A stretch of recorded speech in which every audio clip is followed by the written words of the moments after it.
Buenas tardes a todos. El Papa Benedicto XVI y yo estamos de acuerdo en un punto. Ese punto especial es que el mundo hoy, nuestra gente, nosotros mismos, a veces no tenemos la capacidad de descubrir el amor de Dios. Y es una situación que el mismo Papa ha querido reparar hasta cierto punto, ha querido ayudar a solucionar con su carta encíclica que precisamente se llama Dios es amor. Es una verdad central, es un punto esencial. Es una afirmación fundamental de nuestra fe y sin embargo una realidad que se escurre entre los dedos. Afirmamos que Dios es amor, afirmamos que Dios nos ama y sin embargo hay una epidemia de depresión en el mundo entero. Se cree que cerca de una tercera parte de la población mundial habrá padecido esta enfermedad en los próximos 10 años. Y yo quiero empezar, hermanos, esta reflexión partiendo de ese hecho contradictorio. ¿Cómo es esto de un Dios que ama, hasta el punto en que decimos, Él mismo es amor? Y la falta de experiencia de amor en tantas personas, con las consecuencias que seguramente conocemos. Tiene que haber algún obstáculo entre ese sol esplendoroso de amor que es Dios y nuestras vidas. Tiene que haber alguna barrera, pared, pantalla. Algo tiene que estar sucediendo. Porque la gente no está experimentando ese amor. Porque la gente no está sintiendo la caricia bienhechora de esos rayos de luz y de gracia. Algo tiene que estar sucediendo. Y es aquí, mis hermanos, donde pienso que necesitamos como una claridad, como una clave. Porque no podemos seguir caminando sobre esta tierra sin esa noticia. Sin la noticia del amor, la vida humana desfallece, se marchita, se entristece, se encoge y finalmente se destruye. Esta reunión tiene el patrocinio de la Fundación Derecho a Nacer, que por años y años ha tratado de convencer a todos, especialmente a las mujeres en embarazo, que la vida humana es preciosa, que la vida humana tiene sentido. Pero también encontramos muchas personas que repetirían lo que dijo Job en el capítulo 3 del libro que lleva su nombre. ¿Y yo por qué nací? ¿Por qué no me abortaron? Hermanos, ¿no es una contradicción muy grande que nosotros los seres humanos hemos sido creados por amor y para el amor? Y sin embargo, tanta gente lo que podría repetir es lo de Job. ¿Yo para qué nací? ¿Yo para qué estoy en esta tierra? ¿Qué sentido tiene finalmente la vida? Y hay gente que lleva este pensamiento hasta el extremo, incluso al punto de quitarse la propia vida. Vivo en Europa, donde el número de suicidios ya supera al número de muertes en accidentes de carretera. Más gente se quita la vida de la gente que muere en accidentes. El asunto toma dimensiones de verdadera epidemia. Las últimas noticias, al dejar el país donde vivo, Irlanda, las últimas noticias hablaban de un suicidio de un niño de 10 años.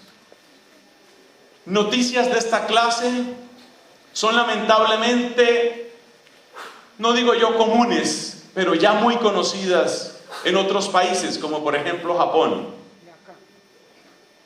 ¿Qué pasa con este mundo?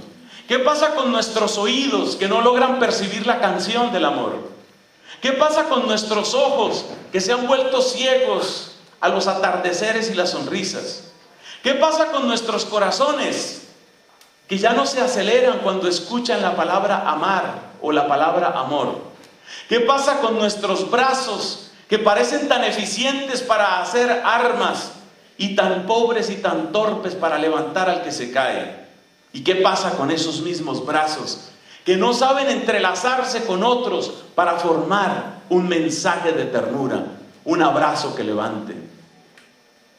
Por eso, aunque a veces nos podemos sentir un poco incómodos con las dinámicas que nos proponen en este ambiente de la renovación carismática, yo quiero decir que yo estoy de acuerdo con eso que nos dicen, eso de abrace a la otra persona y ahora vuelva y abrace. Y yo sé que hay gente que se siente incómoda con eso y dirá, esto ya está pasando de castaño a oscuro, ¿qué pasa aquí?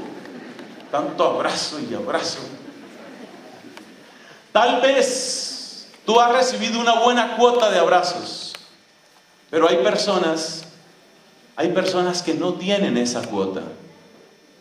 Y en parte yo creo que el gran mensaje que tenemos que llevar cuando salgamos por esas puertas es que sí es posible abrirle un camino a ese torrente de amor que viene de Dios.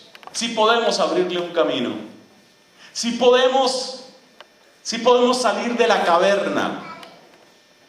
El antiguo filósofo griego Platón propuso su famoso mito de la caverna en el libro de la República. Y según ese mito, nosotros no llegamos a ver la realidad de las cosas, sino que somos como prisioneros encadenados, condenados a mirar únicamente sombras. Y llega el punto en el que creemos que esas sombras son la realidad. ¿Y cuáles son esas sombras? Esas sombras son las cosas que aparentan ser valiosas. Y la gente entrega la vida entera corriendo detrás de fantasmas, es decir, sus miedos, y persiguiendo sombras, es decir, sus ídolos. Cuando una persona, por ejemplo, pone el centro de su corazón solo en el dinero, está persiguiendo una sombra. ¿Qué pretende? Que el día en que lo entierren se repita la ceremonia de los antiguos indígenas o de los antiguos faraones y metan en su ataúd montañas de oro o de plata. ¿Será esa su felicidad? Perseguimos sombras, huimos de fantasmas. Hay preguntas que nos taladran y que nunca encuentran su respuesta. Y mientras tanto, alrededor nuestro, tanta gente se muere sin recibir nunca ni una sonrisa, ni una atención, ni un abrazo.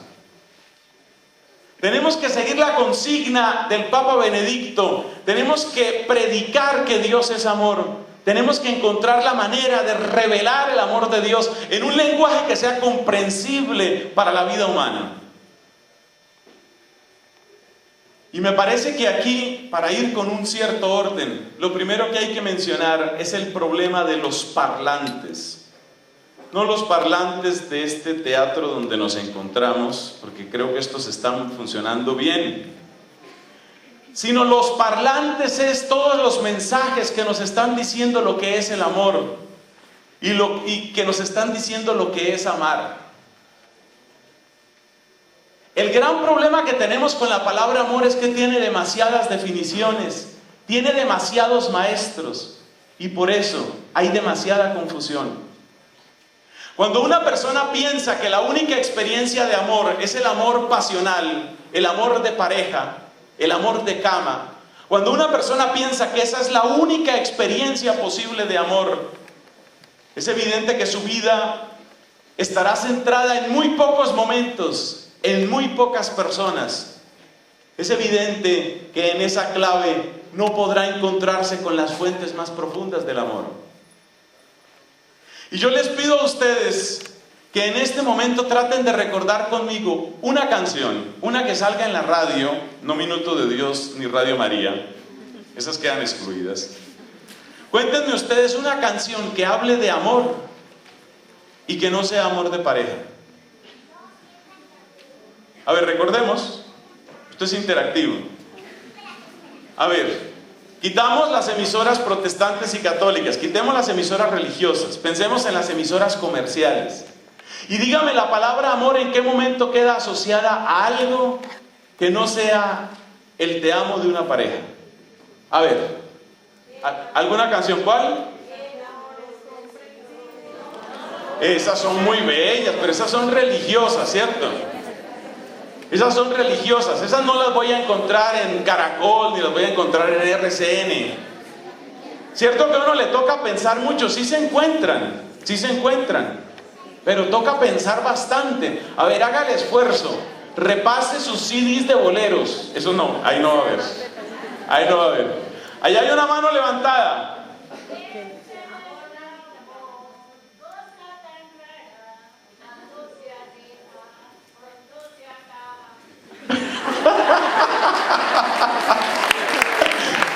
Bueno, yo esa canción no la conocía. Lo que yo sí puedo decir es que a mí me parece que esa canción alude también a pareja, hasta donde yo me acuerdo de esa canción.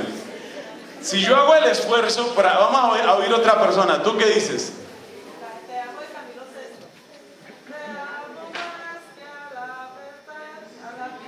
¿Dedicada a quién? A una pareja. A una pareja. ¿Ves? Sin embargo se encuentran. El mismo Roberto Carlos, por ejemplo, tiene una canción donde le cuenta el amor que le tiene al papá. Y por ahí hay un vallenato que tal vez es de Diomedes Díaz, donde habla del amor que le tiene al hijo. Yo únicamente me alcanzo a acordar de Diomedes Díaz cantándole a su hijo que lo ama, y de Roberto Carlos cantándole al papá que lo ama. Son dos canciones entre miles y miles y miles de títulos. Entonces, mis hermanos, ¿por qué menciono esto? Porque esto quiere decir que nosotros no estamos acostumbrados, nuestro cerebro está perdiendo la capacidad de comprender el amor en otras claves. El amor por la patria. ¿A quién le importa el amor por la patria? ¿A quién le importa el amor por la naturaleza? ¿A quién le importa el amor por los pobres, por los enfermos? ¿Esos amores no tienen cantantes? ¿Esos amores no tienen compositores? ¿Esos amores no venden discos? ¿Esos amores no hacen millonarios? El amor que uno tiene, el amor que un profesor tiene por sus estudiantes, el amor que una enfermera tiene por sus pacientes, el amor que un sacerdote tiene por sus fieles, esos amores no están nunca en los CDs. Esos amores no aparecen en las tiendas. Esos amores no producen millones. Y esta es la primera liberación que tenemos que hacerle a la palabra amor. Bendito sea Dios que hizo el amor de pareja, que es tan bello, que es tan hermoso, que es tan fuerte. Bendito sea Dios. Es un invento de Él, es una creación de Él. Pero pretender reducir el amor a la dimensión de pareja es condenar a la infelicidad a muchísimas personas.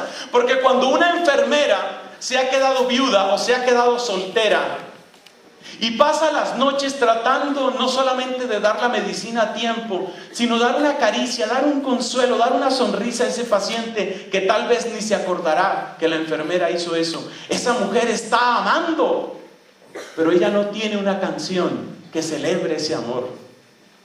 Entonces, en una sociedad que solo celebra el amor de pasión, que solo celebra el amor de pareja, nuestros oídos quedan mutilados, impedidos para percibir otras dimensiones del amor. Por eso, primer paso para reabrir la mente. El amor tiene muchas dimensiones y son hermosas y son bellas. Y tenemos que recuperar esa amplitud, tenemos que reabrir ese horizonte. Tenemos que desatar la palabra amor de esas cadenas tan estrechas y tan comerciales en donde se encuentra arrojado. El primer paso que tenemos que dar es comprender que el amor tiene una dimensión amplísima. Tenemos que comprender esa amplitud del amor para empezar a abrirnos a lo que significa la expresión Dios es amor. En segundo lugar, tenemos la idea de que el amor se expresa en cosas extraordinarias. Es un error muy grave. El amor perseverante, el amor que construye y el amor que educa, a menudo son amores sin ruido. Son amores que pasan por lo ordinario, que pasan por lo de cada día. Y es en esos amores silenciosos, en esos amores sin aplausos, en esos amores de lo ordinario y de lo cotidiano, donde la vida humana se decide, ahí se resuelve. ¿Por qué aseguro esto? Por una razón muy sencilla, porque todos conocemos la historia de ese padre de familia que nunca tiene tiempo para los hijos. Y sin embargo, cuando llega el cumpleaños o cuando llega Navidad, va a la tienda a reemplazar con un cheque, con unos cuantos ceros, reemplazar los abrazos, las conversaciones, las lágrimas. Quiere reemplazar con un regalo extraordinario el amor ordinario que nunca dio. Y resulta que eso no funciona. Resulta que los hijos no se dejan engañar. Resulta que nada extraordinario puede reemplazar ese amor que se da cada día. Ese amor que se entrega cada mañana y cada tarde y cada noche. Por eso, mis hermanos, yo les pido que liberemos a la palabra amor de un segundo yugo. El primer yugo es el comercio y la pasión. El segundo yugo es pensar que el amor acontece únicamente en lo extraordinario. En la familia, especialmente en la familia. Se necesita encontrar esas expresiones humildes, repetidas, casi rutinarias del amor, pero que son las que construyen. Hablemos del papá, hablemos de la mamá, hablemos de lo que implica educar a unos hijos. Y eso significa muchas rutinas, repetir lo mismo muchas veces. Muchas veces.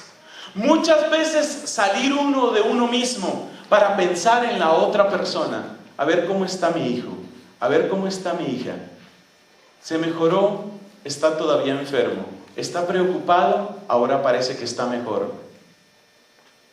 Ese ejercicio repetido de pensar en la otra persona y esa serie de pequeñas rutinas, pequeños rituales que son tan importantes en cada hogar, esos son los que amplían el significado del amor. En algunas familias existe una costumbre muy linda. Vamos a decir que desafortunadamente en mi familia nunca lo hubo. Nosotros hemos tenido otra clase de rituales también muy bonitos en mi familia. En algunas familias ha habido la costumbre de despedirse pidiendo la bendición. Bendición, papá. Dios lo bendiga, amigo. ¿Cuánto tiempo toma eso? 4.2 segundos. Ese diálogo. Bendición, mamá. Dios la bendiga, mija. Hasta luego. Bueno, ya vengo. Esas frases cotidianas, ordinarias, esos rituales que se van estableciendo, esos hacen posible el lenguaje del amor en las personas. Tengamos en cuenta una cosa: sentirse amado es sentirse sostenido. Sentirse amado es sentir que hay un piso que lo sostiene a uno. Lo que más necesita el niño, sobre todo en sus primeros años, es eso: la experiencia de un piso, la experiencia de un soporte. Alguien que lo está sosteniendo. Por eso, necesitamos ofrecer esa clase de soporte, necesitamos ofrecer esa clase de piso.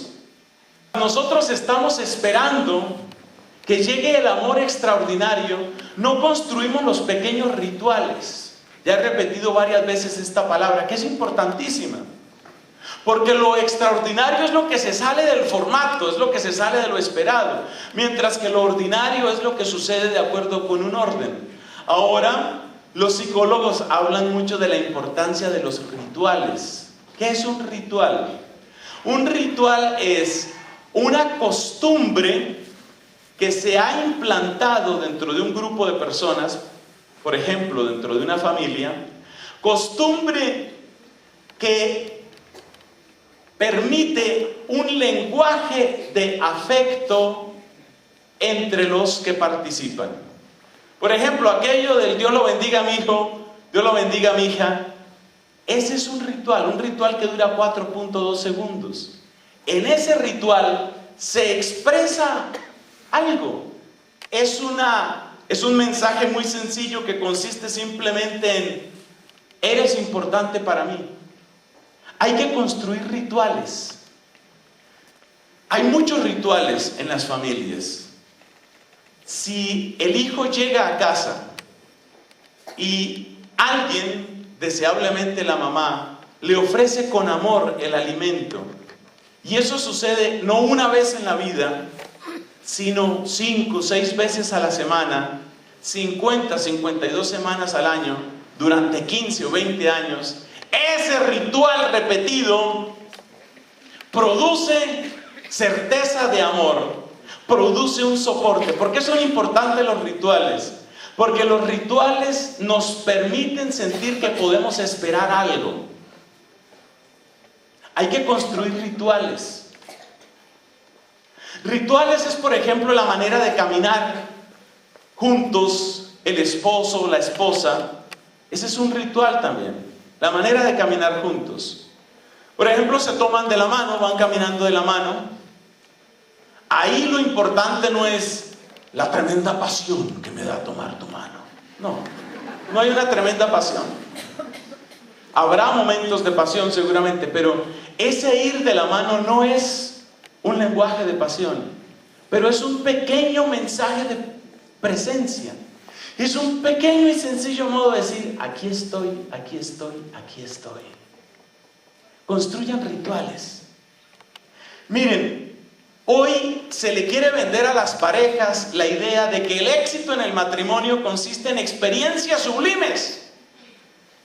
Mire, tómese estas pastillas, hermano, y usted con estas pastillas pone a esa mujer a volar. Cuando se le haya privado, usted se dará cuenta de la eficacia de la pastillita. Claro, detrás de eso hay comercio y todo lo que hemos dicho. Ese es el ideal de amor que nos dan. Amor es producir un impacto. Ojalá que se prive la pobre mujer. No. Las mujeres que yo conozco, las mujeres que yo escucho, las mujeres que se quejan de sus matrimonios o de la soledad afectiva de sus vidas, no es porque les falte desmayarse. No es eso lo que están necesitando ellas. Ellas no necesitan desmayarse. Necesitan mensajes de presencia. Lo que usted iba a gastar en esas pastillas, ¿por qué no lo ahorra y lo gasta en otras cosas que puedan dar ese mensaje de presencia? Construir rituales. Entonces, fíjate, llevamos 2 liberaciones de la palabra amor. La primera, el amor no es solamente pasión y comercio. La segunda, necesitamos quitarnos de la tiranía de lo extraordinario y construir rituales con los hijos. Ustedes tienen hijos, enséñenles desde pronto, desde temprano, esa clase de rituales. La manera de despedirse, la manera de saludar. Enséñenles que en el mundo hay un orden en el que se puede creer y en un orden en el que se puede confiar. ¿Eso cómo es de importante? Hagan este experimento. Traten de recordar las personas que tengan un carácter o una personalidad, debo decir la palabra, más fuerte, más sólida. Detrás de esas personas siempre hay muchos de estos rituales. Hay una estabilidad. Y es apenas natural. Tú quieres que tus hijos tengan una alta autoestima, que sean seguros de sí mismos. Tú quieres que tus hijos sean personas que, como se dice, saben plantarse en esos pies y saben ponerle el pecho a las dificultades. ¿Tú quieres eso? Por supuesto que lo quiero. Pues bien, crea en ellos la certeza de que en el mundo existe un orden, de que en el mundo existe la capacidad de esperar algo. Cuando el hijo sabe que llega y se va a encontrar con la mamá, así la mamá le pregunte, ¿cómo le fue en las tareas, mi hijo? Bien, mamá. Ese es un ritual. ¿Cómo le fue en las tareas? Bien, mamá. ¿Cómo le fue? Bien, mamá. Después de 2000 o 3000 veces de saber cómo le fue en las tareas al hijo, ahí queda constituido un ritual. El niño puede que responda mal, la niña puede que haga mala cara, o se siente ridícula, como así que mi mamá me trata como si fuera una niña. Pero ahí hay un ritual, y ese ritual produce certeza. Entonces, punto número dos. Necesitamos entender, describir el amor en términos de pequeños rituales. Las pareja que se respete tiene que tener una cantidad de rituales. Y las mujeres se quejan de eso, de que falta el ritual. Solo llega el momento extraordinario, pero llega tan rápido y se va tan rápido que al fin ya es lo común. Construyan sus pequeños rituales en su manera de sentarse, de mirarse, de tomarse de la mano, de soltarse. Hagan un lenguaje, construyan un lenguaje con su pareja, con sus amigos, con sus hijos, con sus papás. Eso ayuda. Pero demos un paso más. Tercer mito que hay que destruir. Mucha gente siente y piensa que si hay una herida o si hay un fracaso, el amor nunca se puede reconstruir. No, ya eso. Incluso la expresión que se utiliza es algo se rompió. A mí como me impacta esa frase. No, algo se rompió. A veces se utiliza entre novios, a veces entre amigos o amigas, ¿no?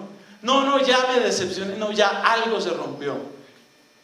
Y existe la idea de que cuando algo se rompe, ya nunca las cosas podrán ser iguales. No, ya no va a ser lo mismo. No, ya se rompió. Se rompió, por ejemplo, ¿por qué? Porque descubrí que mi esposa me fue infiel en un cierto momento. No, ya se rompió. Ya eso se rompió, se acabó. Porque descubrí que mi hijo se drogaba. Mi hijo, no el hijo del vecino. Fuera el hijo del vecino cualquiera lo entiende. Pero que mi hijo se drogue, ¿cómo así? Algo se rompió. Y hay la idea de que cuando algo se rompe ya no se puede reparar. Las cosas nunca van a ser lo mismo. Ya nunca volverá a haber la misma confianza. Yo les quiero contar algo. Esto tiene mucho que ver con el tema del perdón y el olvido. Yo les quiero contar algo. Es verdad que las cosas se rompen. Es verdad. Es verdad que uno se decepciona a veces de la gente. Y se decepciona hasta el fondo y hasta el piso. Me decepcioné radicalmente de la persona. Y es verdad que cuando uno se decepciona así, uno siente, las cosas ya nunca van a ser iguales. Y le digo algo, en efecto, las cosas nunca van a ser iguales. Eso quiere decir que como no van a ser iguales, según la matemática vieja quedan dos posibilidades, que sean mejores o que sean peores. Y el problema de uno es que uno asume que si las cosas no van a ser iguales, entonces van a ser... ¿Van a ser qué? Uy, no, ustedes son maravillosos. Ustedes son maravillosos, ustedes están transformados por el Espíritu de Dios. Eso no es lo que responde la gente en la calle. Cuando la gente dice algo se rompió, quiere decir que las cosas ya no van a ser iguales, sino que van a ser peores. Eso es lo que siente la gente. Yo tenía una buena amiga, le conté un secreto y le dije, pero esto no lo puede saber nadie. Y ella dijo que no se lo iba a contar a nadie, pero me traicionó porque sí lo contó. Entonces se dañó la confianza con ella, entonces algo se rompió. ¿Qué quiere decir eso? que ya las cosas nunca van a ser iguales, sino que van a ser... ¿Van a ser qué?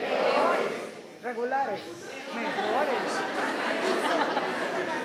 Concentrémonos, ¿no? ¿Qué es lo que la gente siente? Que las cosas van a ir mal. Esto se dañó, esto ya no funciona. Y cuando se trata de pareja, entonces, ¿cuál es la solución? Separarnos. Hemos descubierto que tenemos incompatibilidad de caracteres. Somos incompatibles. ¿Por qué? ¿Por qué saben eso? Porque a mi esposo todavía le gusta el aguacate y a mí nunca me ha podido gustar. Somos incompatibles. Mis amigos, hay que romper ese mito. Cuando las cosas se rompen, porque sí se rompen. Y quedan dos posibilidades, o que sean peores o que sean mejores. Pero yo te digo desde el fondo de mi alma, una certeza. A veces las cosas se rompen y no vuelven a ser mejores, no vuelven a ser iguales, porque pueden ser mejores. Porque pueden ser mejores. Entonces, cuando te decepcionas de tu esposa, porque descubriste que sí te engañó, la relación nunca va a ser lo que era. Ya no va a ser, claro que no va a ser. Ahí estamos de acuerdo todos. ¿Por qué? Porque somos adultos, porque somos grandes, porque no vamos a jugar a que ahora nos vemos y hagamos de cuenta que no ha pasado nada. Eso no funciona ni en una telenovela mexicana. Eso no funciona. No funciona. Siempre va a estar eso ahí. Yo voy a saber que ella me engañó y ella va a saber que yo la engañé, o ella va a saber que yo supe que ella se enteró que yo había sabido. ¿Me sigues? Entonces, las cosas no van a ser iguales. El problema es que la lógica del mundo es que como ya no va a ser lo mismo, va a ser peor. En cambio, la lógica que nos ofrece Cristo, aquí entra Cristo de lleno, es que las cosas no van a ser iguales porque van a ser peor. Ahora sí, ya se concentraron. Gracias, Señor. Gracias.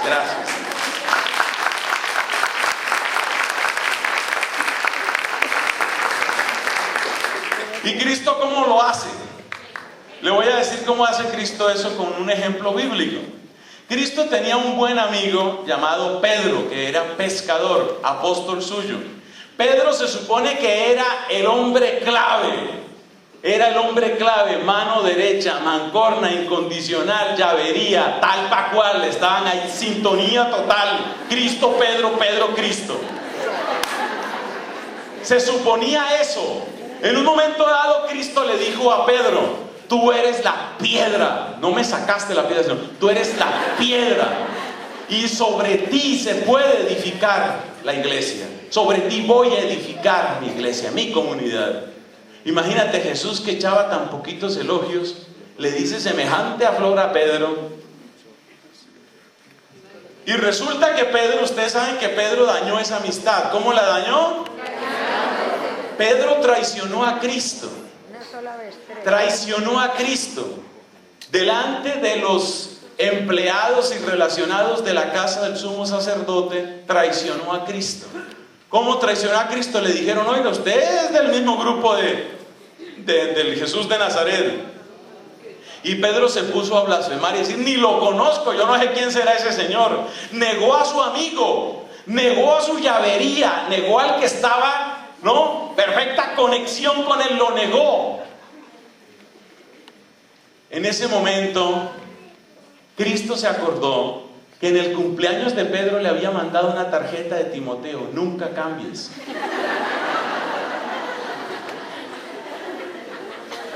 Y Cristo dijo: y el tipo cambió, me negó. ¿Esos son los amigos?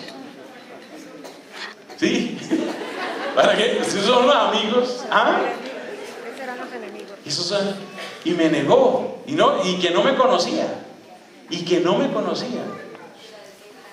Eso duele. Entonces, ¿qué dijo Cristo? Cristo se quedó mirando a Pedro, dice el Evangelio, ¿cierto? Y le dijo, Pedro, algo se rompió.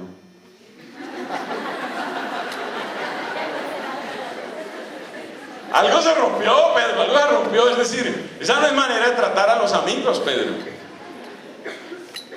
Esa no es manera. Pero hay algo hermoso. En ese momento la relación de profunda amistad, de sublime y santa amistad entre Pedro y Jesús estaba en el suelo, estaba destruida. Las cosas jamás podrían ser iguales. Lo mismo que cuando descubres que tu esposo te traicionó, lo mismo que cuando descubres que tu papá tiene un hogar paralelo, lo mismo que descubres que el sacerdote de tu parroquia violaba a niños, lo mismo que cuando descubres que tu profesora te rajó en ese examen. No, ¿cómo así? No, eso sí, no, imposible. Eso sí tampoco, ¿verdad? Algo se rompió, algo terrible, algo doloroso. ¿Qué pasa ahí? Esta es la parte más interesante. Ahora que tenemos la situación real, ahora que la confianza se deterioró, ahora que mi amigo del alma me falló, ahora que mi esposa no es lo que yo pensaba, ahora que mi hijo fue capaz de hacerme esto, ¿ahora qué hago? La respuesta que da el mundo es muy sencilla. Sigue tu camino. O como he aprendido que dicen en México, porque tengo varios amigos mexicanos allá en Dublín, multiplícalo por 0. Me encanta esa expresión. Listo, cancelado, quedó multiplicado por 0. Si te vi, no me acuerdo, no existes en mi vida. Cancelado. Esa es la respuesta del mundo. ¿Qué sucede en el caso de Cristo y Pedro? Esto es muy interesante. Se vuelven a encontrar. Ya Cristo ha muerto dolorosamente en la cruz. Ya Cristo ha resucitado glorioso del sepulcro. Se vuelven a encontrar. Esto lo cuenta el Evangelio de Juan. Y Jesús le pregunta a Pedro si lo ama. 3 veces le pregunta a Pedro si lo ama. Pero lo más hermoso para mí no son esas 3 veces, sino que la primera vez que se encontraron con Pedro, Jesús le dijo a Pedro esa palabra maravillosa que es. ¿Qué es? No, la primera vez, concentración. Primera vez, evangelio. A ver, concentración. ¿Qué le dijo Jesús a Pedro? A ver, concentración. ¿No? Iglesia católica. Estamos aquí en iglesia, esto es iglesia católica, ¿sí? Biblia, 4 evangelios, ¿no? Concentración. ¿Qué fue lo primero que le dice? ¿Qué es lo primero que le dice Jesús a Pedro en el evangelio cuando se encuentra con él? ¿Qué le dice? ¿Cómo? Que será pescador de hombres. Y le dice una palabra maravillosa según las distintas versiones. Le dice la palabra: sígueme. Gracias.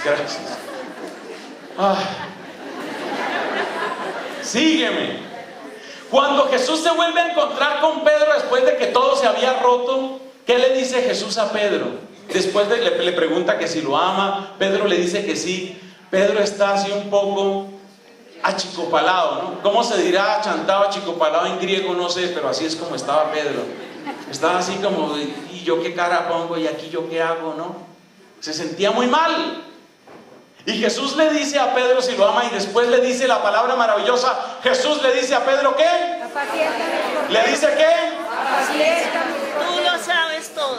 Concentración. Dios mío, alguien que organice cursos bíblicos aquí, por favor. La escuela de evangelización del Minuto de estas propagandas sin costo. La escuela de evangelización del Minuto de Dios ofrece cursos bíblicos. Por favor, inscríbanse de caridad. Estamos graves. Jesús le dice a Pedro que si lo ama, que apaciente sus ovejas. Pasa ese diálogo y después Jesús le dice a Pedro una palabra que es: sígueme. A ver, repitan todos esa palabra. Jesús le dice a Pedro: sígueme. Entonces, aquí es a donde yo voy. Jesús le ha dicho a Pedro, antes de que se dañaran las cosas, le dijo a Pedro la palabra: eso, hay por ahí una niña que está muy bien. Y luego se dañaron las cosas, todo se rompió, todo se dañó. Me decepcionaste, Pedro, finalmente no serviste para nada. Yo sí decía, tanta laraca, pura bulla. Pero ya se rompió todo, ya se dañó todo. Jesús le pregunta a Pedro si lo ama. Pedro, así todo achantado, colorado, dice sí, sí. Y Jesús le vuelve a decir la misma palabra. Y la misma palabra es sí. Bueno, ahí es a donde yo quería llegar. Ahí es a donde yo quería llegar. Le dice la misma palabra.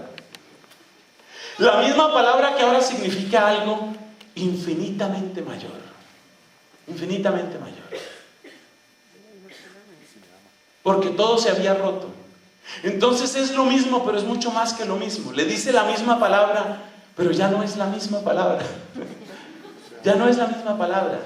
Porque ya Cristo no es el mismo Cristo. Le han pasado un par de cosas. Por ejemplo, murió, resucitó. ¿Cierto? Además, a Pedro le han pasado unas cuantas cosas. Negó al maestro. Lloró. Se pegó una llorada de aquellas. Lloró, se arrepintió. Ya no son iguales, ya cambiaron ambos. Entonces, ¿cuál es el mensaje profundo que esto trae? ¿Las cosas se dañan? ¿Las relaciones se rompen? Sí. ¿Algo se rompió? Sí. ¿Las cosas van a ser iguales? No, no van a ser iguales. Y sin embargo, Jesús dice la misma palabra: sígueme. Pero la misma palabra ahora tiene un significado totalmente distinto. ¿Saben qué es lo más bello que sucede en un encuentro matrimonial? Sobre todo cuando las parejas han estado divididas, peleadas, todo eso. Lo más hermoso no es que se den muchas explicaciones, ni muchas teorías, ni que hagan cosas extraordinarias. Mira, yo por ejemplo te voy a regalar. Hagamos de cuenta, ¿no? Te voy a regalar todas estas flores. No, lo más impresionante cuando una pareja se reconcilia es poder decirse las mismas palabras que ahora valen millones y millones de veces más. Cuando ese hijo, por ejemplo, te ha decepcionado, tú sabes que te ha mentido, tú sabes que te ha maltratado. Y pasan tantas cosas y pasan tantos dolores y todo se rompió. Y en un momento sentiste que casi no era ni tu hijo, no te podías reconocer en él. Pero bueno, el tiempo pasa y llega también la reconciliación. Y llega el momento en el que uno descubre que no tiene sentido seguir patinando en la misma miseria ni dando vueltas a los mismos problemas. Y llega el momento en que se puede dar el abrazo. Y entonces el papá le dice al hijo: te amo, hijo. Es el mismo te amo que le dijo cuando ese niño tenía 3 años, o cuando tenía 5 años, o cuando tenía 12 años y no había cometido los errores que cometió. Lo que quiero decir con todo esto, mis hermanos, es que tenemos que desprendernos del mito de que cuando las cosas se rompen necesariamente van a empeorar. No, a veces las cosas se rompen para poder renacer mejoradas. A veces las cosas se rompen para poder renovarse. Dice nuestro Señor Jesucristo: el vino nuevo en odres nuevos. A veces hay que dejar los odres viejos. Pero hay que aprender a decir las mismas palabras. El día que esa pareja que se ha hecho tanto daño, que se ha herido tanto, el día que se pueden mirar a los ojos y pueden decir: yo sé quién eres tú, yo sé lo que tú me has hecho, yo sé qué clase de persona eres y yo sé cuánto me ha dolido eso, pero ahora quiero decirte algo: te amo. Ese te amo vale 2.522.708 veces más que el otro. Porque el primer te amo es el te amo iluso, que significa más, amo lo que yo imagino que tú serás. En cambio, ese otro te amo, el que sale con lágrimas, el que sale aquí con un pedazo de víscera, con un pedazo de corazón, ese te amo que sale aquí de las entrañas, que uno siente que lo operaron para poder sacarle ese te amo. No sé si soy gráfico.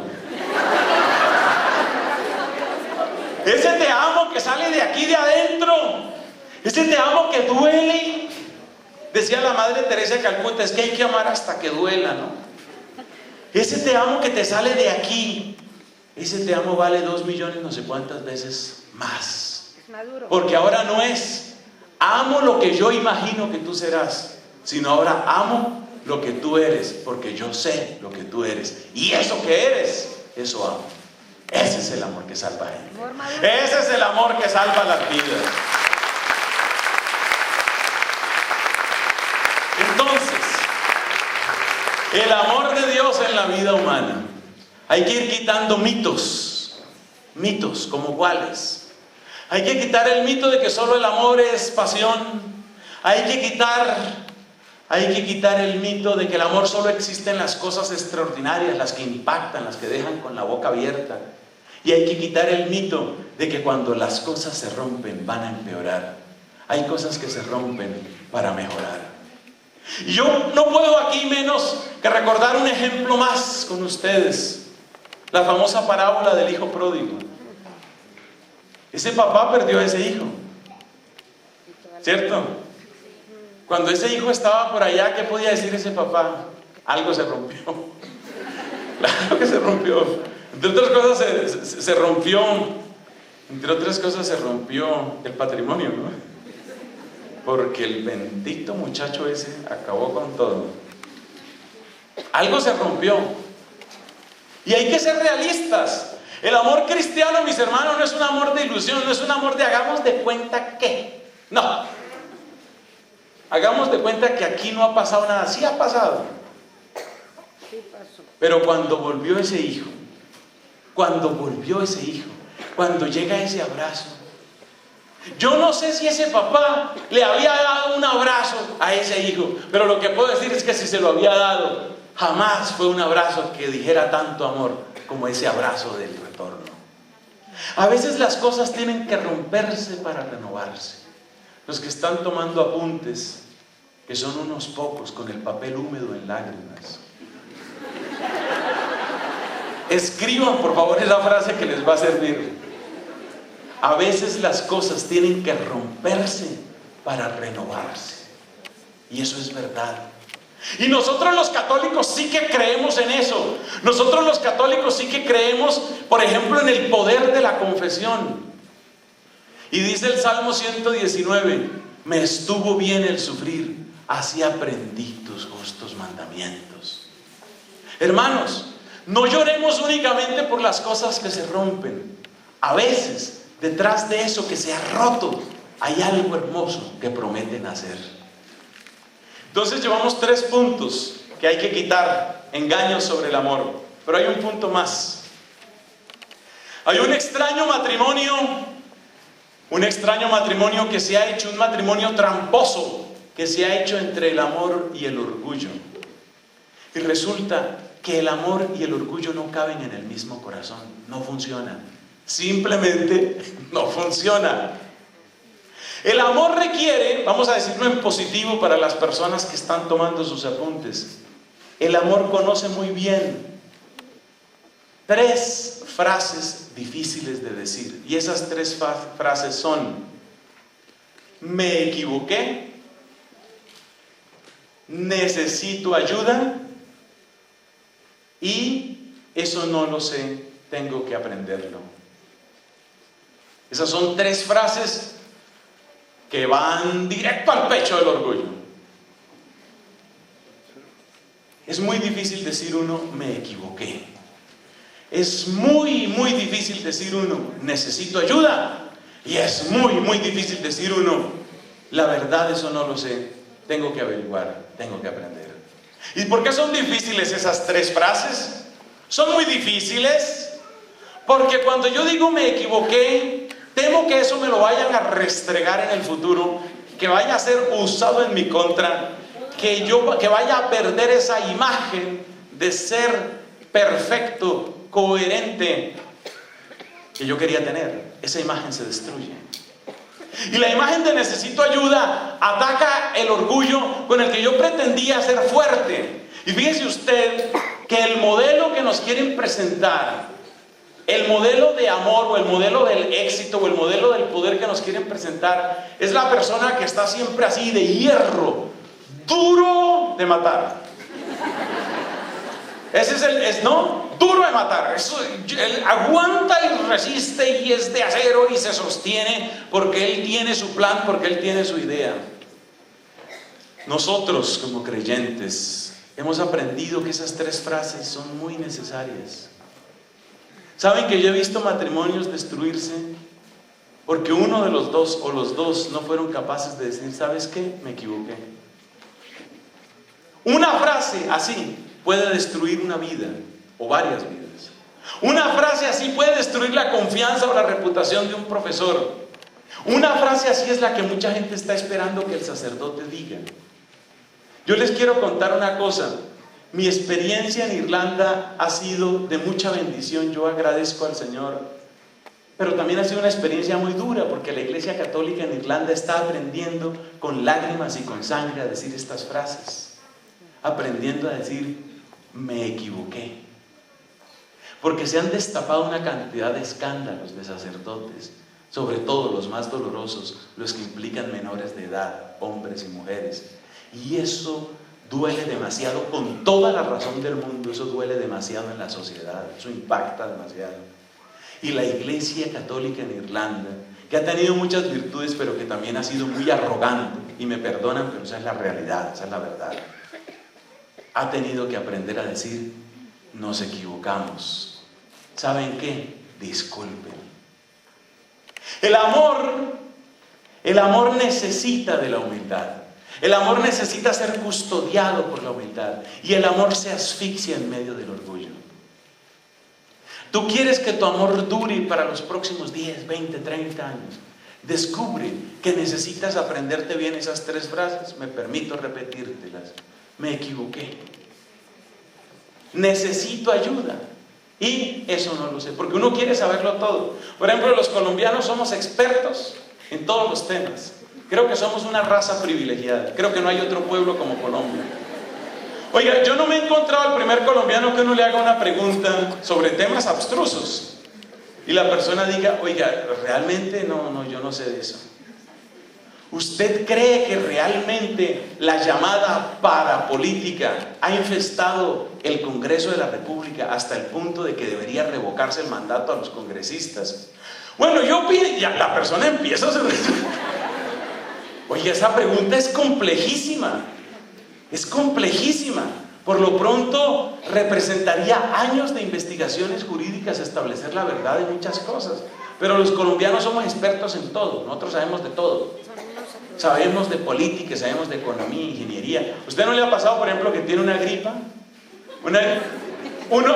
Yo cuando tengo gripa en Colombia, que gracias a Dios no me sucede con frecuencia, yo tengo temor de salir a la calle por 2 razones. Una, por contagiar a otras personas, y otra, porque es aburrido que todo el mundo tiene recetas. Todo el mundo sabe cómo curar la gripa, por lo menos las gripas ajenas.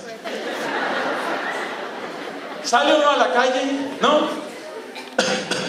Ay, padre, esa tos no sé, pero ya se hizo, mire, tiene ahora y ya lo mezcle esto con esto y eche lo demás allá y sácalo, padre, y eso póngalo a la luna llena y luego éntralo, padre. Somos expertos, sabemos de todo. ¿Y cuál es el problema de eso? Que cuando la gente tiene un problema con el hijo, también son expertos. No, eso que psicólogos, eso que curas, eso que nadie. Yo conozco mis hijos, yo sé cómo resolver el problema de mis hijos. Fuerte es lo que necesita ese tipo. Porque uno considera que es experto. El que es experto cae en lo otro, no pide ayuda. No pide ayuda. Y la gente considera, la gente está convencida de que es experta, somos expertos en todo.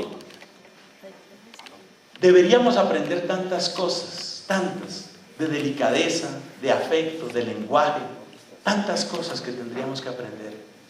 El amor es custodiado por la humildad, mis hermanos, custodiado por la humildad. Aprender a decir estas frases. Pero son frases que van en contravía, porque el modelo que viene del cine es duro de matar. Eso conmigo nadie. Yo me enfrento y yo donde meto la cabeza por ahí, y yo soy terco y así soy yo. Y así crecí, y así me reproduje y así muero. Oiga, la humildad. Me equivoqué. Pero las más importantes no son ni me equivoqué, ni no lo sé. La más importante es necesito ayuda. Esa es la más importante de todas. Necesito ayuda. Y lamentablemente, nosotros los hombres, seamos sinceros, nosotros los hombres somos muchísimo más orgullosos que las mujeres en eso. Muchísimo. Hay hombres que creo que sienten que todo su sistema hormonal, que sus glándulas más preciosas, están vinculadas con jamás pronunciar necesito ayuda. Porque si yo digo necesito ayuda, inmediatamente cae a cero la producción. Oiga, es una cosa, la gente se siente impotente, ¿no? Por eso hay el chiste de que los hombres nunca piden ayuda cuando van manejando en el carro, ¿no? Nunca piden ayuda.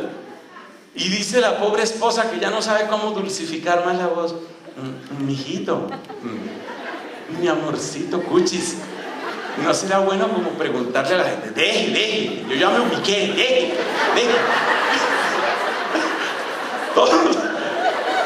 Todos saben, todos son expertos. Necesito ayuda. Necesitamos ayuda. Por eso en algunos lugares, también aquí, se han organizado encuentros de hombres, porque a veces cuando se reúnen solo hombres, para decirlo con elegancia, dejamos la pendejada. Dejamos de preocuparnos por el problema de las glándulas preciosísimas y tomamos una actitud más razonable. Hermanos, como ustedes ven, el mensaje de hoy es muy sencillo. La vida humana es preciosa. El amor de Dios es precioso. El amor de Dios existe y quiere tocar los corazones humanos. Pero tenemos que quitarnos unos cuantos mitos. Y los mitos son: tenemos que quitarnos la idea de que el amor es solamente de pareja, es decir, de pasión. Tenemos que quitarnos el mito de que únicamente es lo extraordinario, lo excepcional. Al contrario, el amor se construye con muchas cosas pequeñas y con los rituales. Cuiden los rituales en la pareja, en la familia. Tenemos que quitarnos la idea también, mis hermanos, de que si las cosas se rompieron se van a empeorar. No, muchas veces se rompen, ¿no? ¿Sí o yo? Muchas veces las cosas se rompen para renovarse. Y luego, el amor tiene que ser custodiado con la humildad, con el arrepentimiento, con el reconocimiento de lo que uno es. Más tenía preparado, pero no me dejan hablar.